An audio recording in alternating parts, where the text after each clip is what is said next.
Apakah kemajuan yang dijanjikan benar-benar untuk kepentingan bersama atau hanya untuk mereka yang berada di dalam bawah kendali oligarki yang semakin menguat?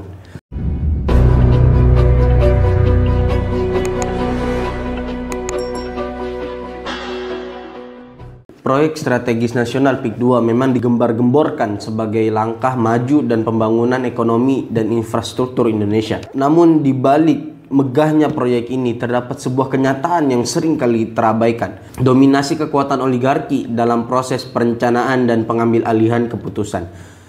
Pembangunan PIK 2 bukan sekedar soal kemajuan, tetapi juga mencerminkan bagaimana penguasa yang seharusnya mewakili kepentingan rakyat justru berada di bawah kendali kelompok-kelompok oligarkis yang mengejar keuntungan pribadi.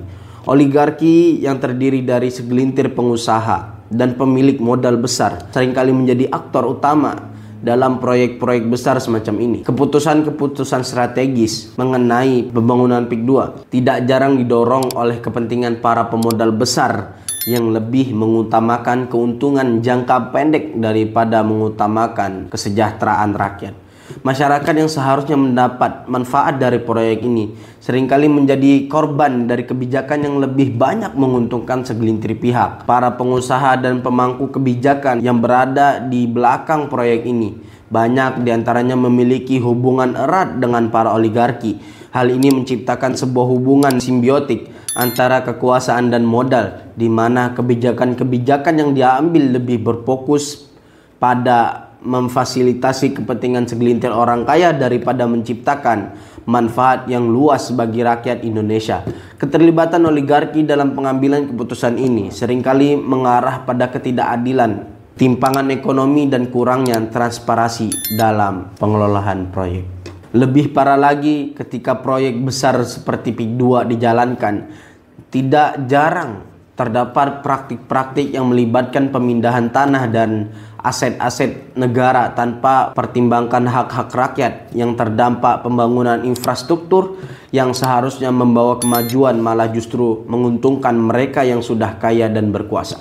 Dalam hal ini, proyek ini tidak hanya menggambarkan ketidakseimbangan antara pembangunan dan pemerataan, tetapi juga bagaimana oligarki mampu memanfaatkan posisi kekuasaan untuk memperbesar kekayaan mereka, sementara rakyat kecil harus menanggung beban sosial dan ekonomi yang berat.